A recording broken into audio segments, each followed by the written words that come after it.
এক একজনের এক এক রকমের থাকে নেশা, আর প্রতিদিন ব্লগ ভিডিও বানান এটা হচ্ছে আমার পেশা। তাই প্রতিদিনের মতো আজকেও আমি চলে যাচ্ছি একটা ব্লগ ভিডিও বানানোর জন্য জামাত ইসলামের সকল কর্মীদের সাথে।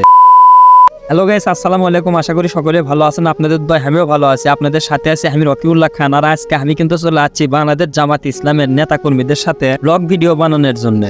আগামী 5ই অক্টোবর গণজামায়াত নামক এক সমাবেশের আয়োজন করছে জামাত ইসলাম থেকে। আর সেই গণজামায়াত সফল করার জন্য আজকে কিন্তু রোড শো করার জন্য বাড়াচ্ছে সকল নেতা কর্মীরা। বিশেষ করে আজকের এই গণজামায়াতের রোড শো করার জন্য কিন্তু শেরপুর উপজেলার যতগুলো ইউনিয়ন আছে সব ইউনিয়ন থেকে সকলেই কিন্তু চলে আসবে।